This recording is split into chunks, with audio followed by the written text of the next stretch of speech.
Thanks everyone. Welcome to Start North in Broadmeadows. My name is Abdullah. I'm the lead organizer of Melbourne Silicon Beach. As of a few weeks ago, I'm the CEO of Silicon Beach Group Limited, which is the company that runs all these Silicon Beach groups around the country, meetups around the country.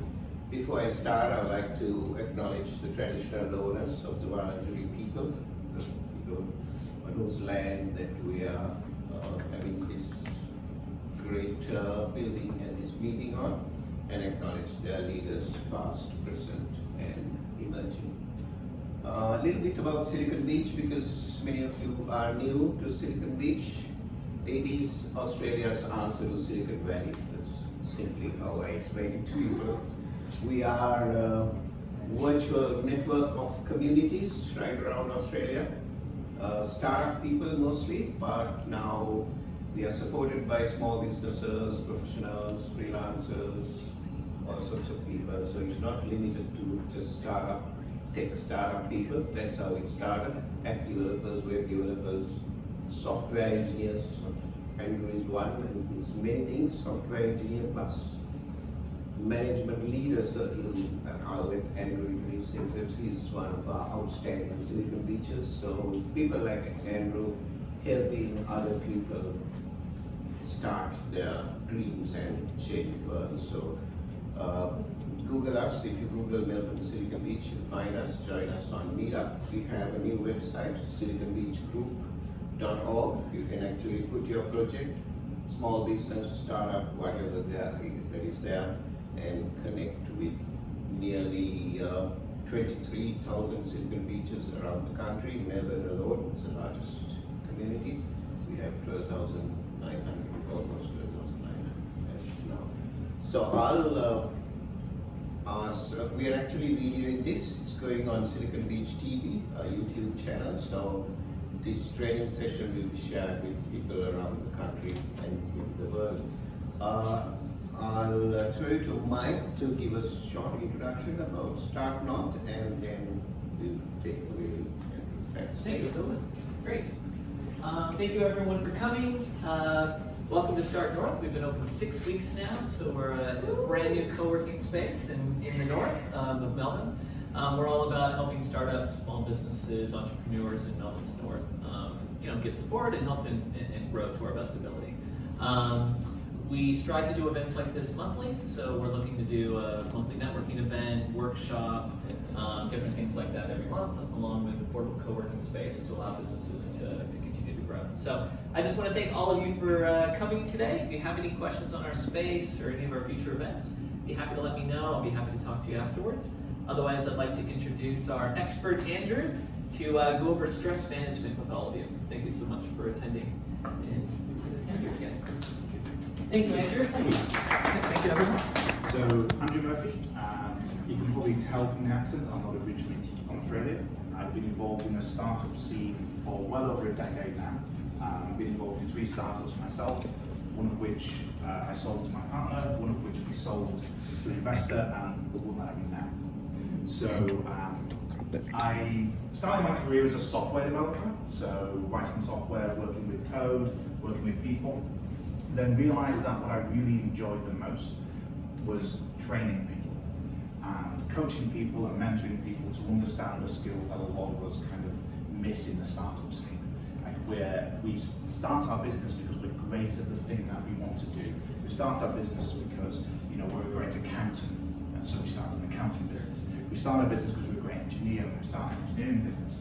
But we sometimes don't focus enough on the other skills that can make us successful. One of those skills is stress management. So, Pillar Leaders is a company that focuses on these kinds of skills. We work with startups, we work with corporates, we work with individuals to train leadership skills, to train emotional intelligence skills. So, things like communication, feedback, conflict resolution, sales skills, how to coach people, and stress management. So, why is stress management important? Somebody want to? Because bad for you. Why is it bad for you? Because it can get really stressful, like managing your business on your own, starting off. Yeah, yeah. And I think especially as startups, you know, where we're putting a lot of ourselves, we're putting a lot of our soul into starting a Not business. enough money. And not enough money. Quite often, not enough money. And so stress is the daily driver of a lot of startups. And the bad news is it doesn't go away for a long time. The good news is there's ways for you to work despite stress. So I'm not here to talk to you about how to completely remove stress from your lives, because that isn't going to happen. But I can help you to manage that stress. I can help you to understand the things that you can do when you get into a situation where you're suffering from stress, how you can reduce that stress and how you can continue to work despite being in a stressful environment. So when we think about stress, I think about stress as an emotional intelligence skill. Has anybody heard the term emotional intelligence before? Yep. Yeah. So when we think about emotional intelligence, I like to split it into quadrants.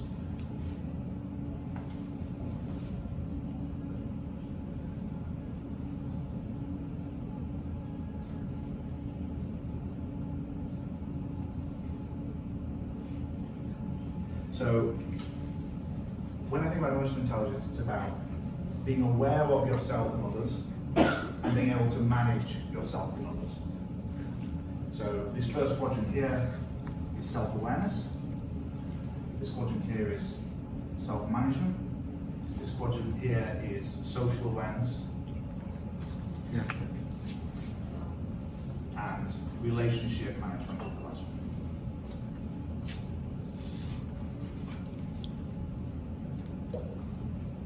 So self-awareness is our ability to understand ourselves. It's our ability to understand what drives us. It's our ability to understand our current emotional state. It's our ability to understand what changes that emotional state. But being aware of yourself isn't good enough. It's a good start. You need it. You need to start with self-awareness. But the thing that actually correlates with success in managing stress for yourself is self-management. Because if you're aware of some information, that's only the first step. Acting on that information is the second step. Now, really, really good self-awareness correlates with really, really good self-management. If you don't understand why you're stressed, it makes it even harder to reduce that level of stress.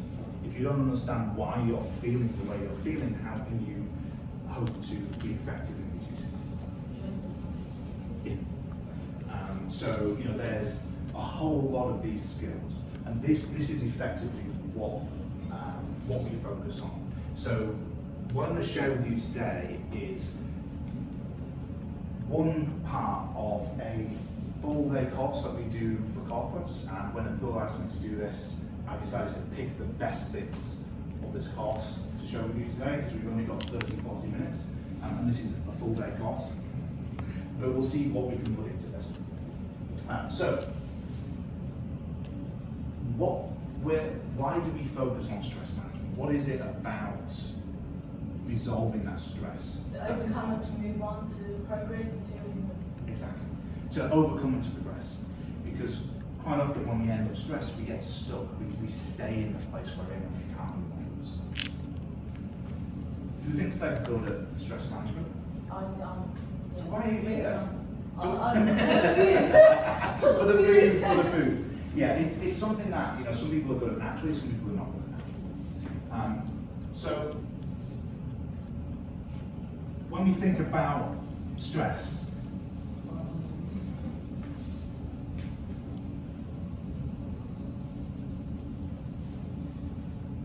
I like to split stress into two different areas.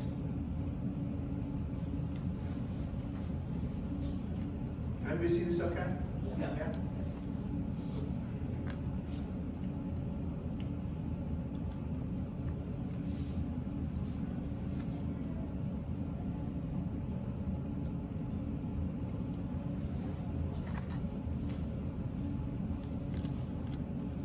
So what we've got here is I've got a graph that is a normal distribution, and here we've got performance and here we've got arousal. And what this is meant to show is there's this peak point of the way that your body and the way that your mind is working. So if we analogize this to the way that a car works, when you're just starting off in the morning and your car's a bit cold, it's kind of just kind of plugging along. So we're at a very, very low state here and our performance is very, very low. Conversely, the other side is where redlining, we've got our foot down on the accelerator, the engine's going in overdrive, but we're not really going anywhere. So there's this point in the middle where we're kind of working at optimum performance, where we've got the right amount of energy, the right amount of focus, the right amount of arousal to be optimally performed. And what happens if we're not particularly focused, have apathy? Yeah. You know, we don't really want to do anything. We kind of get up in the morning, we're just like, I can't really be bothered to work. And on the other side, we've got anxiety. We've got both of these things cause us to drop off of this peak performance. And both of them are actually super important for startups, because we all like to focus, and there's a reason why this is called stress management, is because we all like to focus on this side. We all like to focus on the things that get us so annoyed, so stressed, so anxious that we can't function. But a lot of us tend to forget about this side, this apathy side, this disengagement, this lack of energy, this lack of focus. And this is just as important to startups. Right?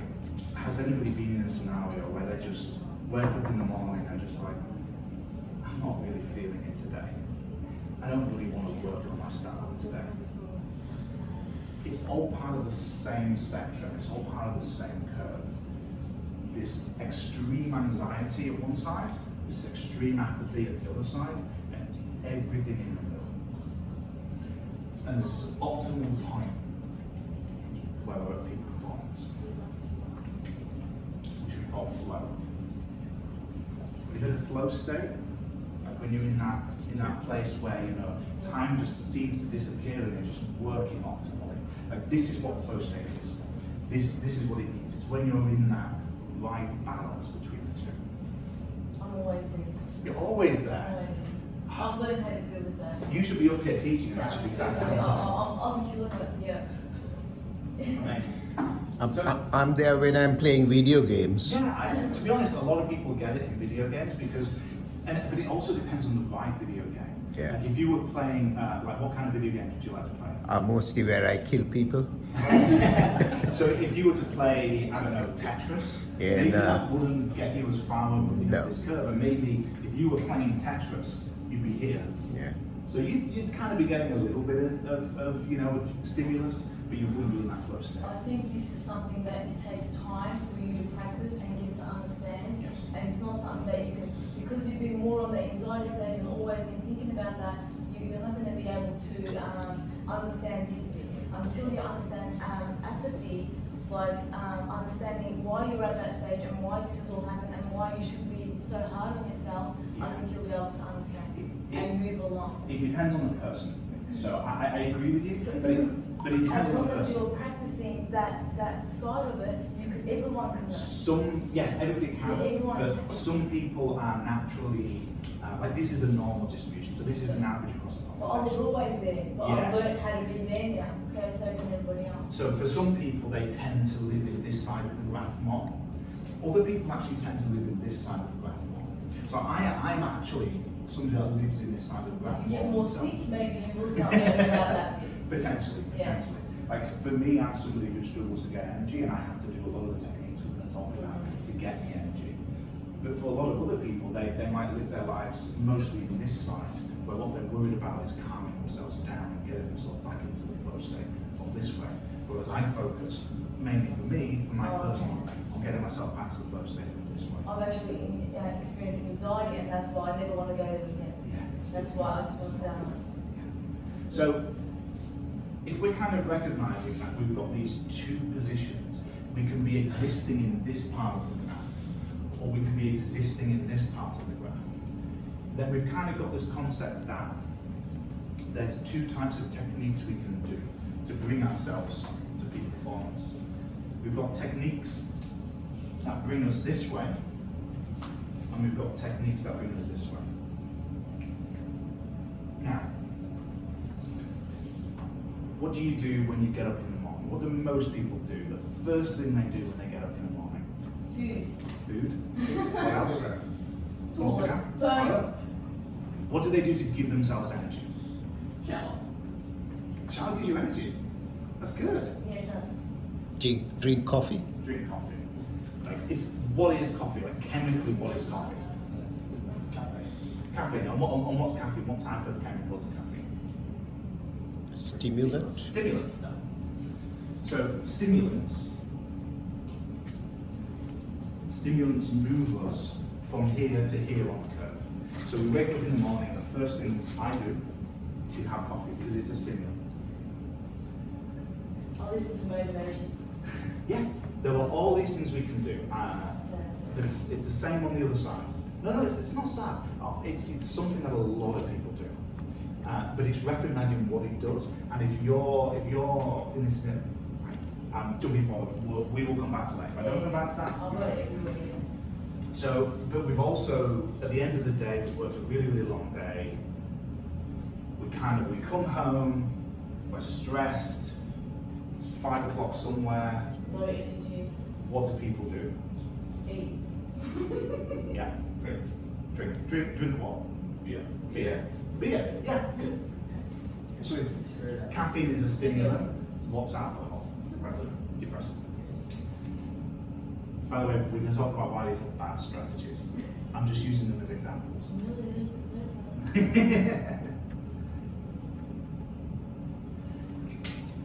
So we've got these ideas that we've got one half of the graph, the other half of the graph. We've got things that move us this way and things that move us this way. So if you have too much coffee, what happens to you? You'll drop. You'll fall. Shake it. Because what's happened is you've used a strategy, and instead of it moving you here, it's moved you there. You've had too much coffee. You've started off in a position, you said, okay, well, my way to remedy the fact that I don't have energy is to drink coffee. But instead of having your one espresso shot, you've had a quadruple espresso shot. And you've shot right past that flow state, and you're now here. And that bodily reaction to that caffeine is mimicking what happens when you end up in an anxiety state, because you've revved your engine up too much. What happens if you have too much alcohol? You die. Let's move back a little bit from the die. You do regretful things. If you go beyond the regretful things, what happens if you keep drinking that? Then you wake up with somebody else in your bed or something. You pass out. Yeah, an accident. You pass out. Like you've gone way too far back this way, and your body has been so depressed by the chemical that is taken on that you collapse on the floor unconscious. That's what happens if you drink too much alcohol. So we can see that these techniques that we're using, the caffeine and the alcohol, these things move us on this graph, but there's danger of moving us too far. But that's not the only reason they're bad. We'll come on to the other reasons they're bad strategies. So if we're in this scenario, if we wake up, or if we go into a meeting, and we've had a meeting with somebody, and we end up really, really stressed because of that meeting, then how can we possibly, when we're in this stress state, how can we possibly hope to remember everything that we can do to de-stress ourselves? If we're already stressed, then we're out of this optimal flow state. If we're already stressed, then our brains aren't working right. Our brains are over-revving, or our brains are under-revving. And we can't focus on the things that actually allow us to de-stress or allow us to re-energize ourselves. So the point of what we're going to do today is to talk about how we can build strategies that we always have with us, so that when we're in a situation where we're incredibly stressed by a meeting, we don't have to think, oh, what did Andrew say? What was that strategy he said 6 months ago? I can't remember. Because our brains are out of this optimal state. At the end of this, I want you guys to have a list of things that are going to work for you. Because when you're here, you can't remember the list. So we're going to write them down. So we had one example of ways we can move up from this way, ways we can give energy to ourselves. What are some other examples of ways we can give energy to ourselves? We have motivational, listen to motivational speakers. What else? Caffeine? Music. What specifically about music? If I listen to Renaissance death chants, is that going to energize me? Depends on the person. Yeah. Depends how much you love. Yes. Depends what it makes you, connect with. So there's some subjective part of music which changes depending on who we are. It may stimulate me, it may not stimulate me. So music is definitely one of them, but thinking about what type of music, because the type of music that energizes me might not be the type of music that energizes you. So can we use music on this side? Yeah. Can we use music to keep us in the right zone? So they're using gyms. Yeah, they do. Like, gyms are great at this. They have the right music to keep you going. So what I actually have on my playlist, I have 3 playlists. I have a playlist that when I wake up and I'm here, a playlist that can get me into the zone. And if I end up too stressed, I have another playlist that can move me back down into the zone. And while I'm in the zone, I have a 3rd playlist that keeps me there. So we can use music as a great way to do this. What are some other strategies, things that motivate us? What about meditation? Yeah, it's a big one for a lot of people is meditation. Where does meditation move you? Does meditation give you energy or does it de-stress you? The de-stress. De-stress. Okay. For a lot of people, they use meditation to give them energy as well. Like they'll wake up in the morning and they'll meditate to kind of set the focus for the day. A lot of people will do meditation on an evening to bring themselves back down. And again, food. Food, yeah. Yeah, you can eat. So Take medication. what does food do for you? Where does food move you on that curve? Well, it can bring you to good optimal level, so you can perform good. From which side? From this waking side? up, yeah. Yeah. And even when you're there, and even when you're there. Yeah, and food is a really important one because just as I said, when we're stressed, we're already outside of this flow state. When we're hungry, it's really, really hard to stay in that flow state. Yeah, and it's hungry. We've all heard of the phrase hungry. So there's this kind of minimal list of things that we can do.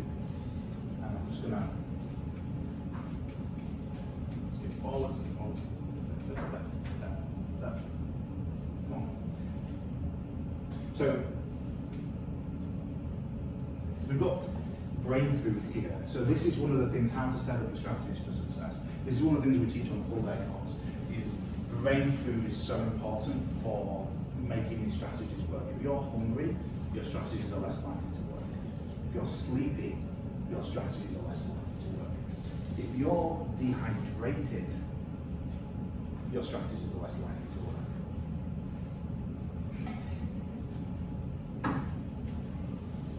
When I was 16 years old, I would do my age 16 exams at school. My school took us on a camp to teach us how to do exams better. The number one technique that these experts told us about taking exams effectively was that 77% of people are dehydrated. Just everybody in the population, 77% of people are just dehydrated. And it's a really big indicator for how well your brain works, is are you actually hydrated enough? And so, if you ever see me, this is never too far away from me. I drink water constantly. because it honestly is a big predictor for how the effectiveness of all of the strategies and just that general well-being. And you've obviously seen a difference. Oh, Yeah. 100%. And that's the main thing, yeah. It is, and that's a really, really good point, because like these things that we're talking about, hunger, sleep, and thirst, they all affect all of us, every single one of us. They affect us in different ways, but they affect all of us. These other things that we're going to talk about in a minute, these strategies, the listening to music, like listening to music might not work for you. It might not be something that works for you. It might not be something that works for you, but it might work great for you. And a lot of this is spending the time now when we're optimally performing, when we're not stressed, when we're not disengaged, to use our flow state brain to think about these things and to go, okay, I'm going to put this plan in now. Use my optimal brain now to put a plan in place. Can I ask a question? Do you always go at that rate? Can it go down and up? So do you mean, is it possible to always stay Yeah. flow state? So, yes and no. What we're talking about today is something called resilience. So, resilience. And resilience is one technique that allows you to recover from when you get pushed out of this flow state. There's another technique called composure, which is all about staying in that flow state. So it's definitely possible to learn how to stay in this. If that's something you want to know more about, come have a chat with me afterwards, and I can talk to you a little bit about that. But what we're talking about today is how you get back to that, because it's a 2.0 skill. It's a 102 skill, a 201 skill of how you do that next step. I feel like I go to that stage, I stay there, and I do it until I get to that stage. Yeah, Which because I shouldn't. because I should know when to stop. you'll be slowly creeping your way up here, Yeah. and you'll be going through here, and then you won't have recognised Yeah. that you've passed that peak point, Yeah. and you'll keep going. Yeah. And this is why, just to tell you a story, I was going to do some public speaking. I was going to speak in front of 200 people, which this was the first time I'd ever spoken in front of more than sort of 10 people. And so I was quite nervous. And so I drank coffee. Because for me, I was thinking, okay, well, if I'm nervous, then I want to do something that I know when I wake up in the morning gives me energy. But what I forgot to realise was that I was actually already here on the curve. And I drank coffee, and I ended up here. And I was shaking, and I'd struggled to focus. My mind was flitting around various points. And it was because I didn't appreciate where I was on the curve. I didn't appreciate that I was already on the wrong side of the curve, and I was using the wrong strategy. What I should have done was something that brings me back this way. Something, for example, for me, going for a walk, going out into nature, taking my mind off what I was doing, something that would bring me back in a way. So, Would drinking alcohol have helped? yes, and it would have helped, but the thing, so thank you for reminding me. Suspicious today. I was going to talk about this and I completely forgot, so thank you for reminding me. The thing we need to be careful of with caffeine and alcohol, and I'm not standing up here as somebody who is a teetotaler from either, is they are what are called end-chain solutions. End-chain solutions. Our bodies naturally produce hormones all the time. Our bodies are sat here pumping out hormones as we speak. And what stimulants and depressants do is they short circuit our body's ability to produce their own hormones. So if I wake up in the morning and the first thing I do is drink a load of coffee, and I do this every day for years and years and years, what I'm effectively telling my body is that it doesn't need to do that job itself anymore. I'm giving it the stimulant it needs to wake me up in the morning. And what happens if you drink coffee for years and years and you don't drink coffee? You get the shakes. You get shakes, you get a headache, you feel tired and drowsy, because your brain is sat there going, I didn't need to do this before. I didn't need to wake myself up. And now you want me to wake up? I don't know how to do that. I've forgotten how to do that. Because your body forgets that it needs to do these things. And alcohol is exactly the same thing. It's lazy.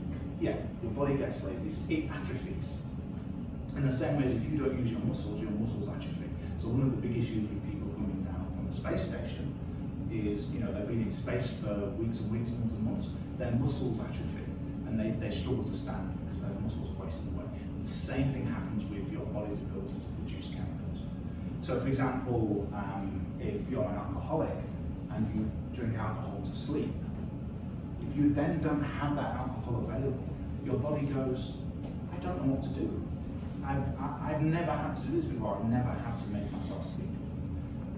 So they're great short-term solutions. Like again, I am not a teetotal on either caffeine or alcohol, but I choose when I use it carefully. I don't use it every day. Like I don't have coffee every single day. I choose when I use it to when I need that extra bit. And it's not a common strategy. So, how long have we got left? How long have we got? Okay, cool. Oh no, but I feel coffee now. I want to talk about strategies. Now, this is a list of strategies that we can use. And for the last kind of 5 minutes, I want you all to just have a look at this and discuss, find one that takes your interest and discuss it with the person sat next to you. Which ones you look at and go, oh, that could really work for me, that won't work for me, I don't really understand what that one is. I'm splitting these up into a quadrant of things that you can do mentally with yourself, things that you can do physically with your body, things that you can do in the environment around you, and things that you can do socially, which is having that conversation with somebody. So, mental, you've got things like adjust your mindset, acknowledge progress, practice visualization, meditate. Social, we've got perform acts of kindness, vent to a trusted friend. Things that are strategies that we can use to either move ourselves up the curve or down the curve, depending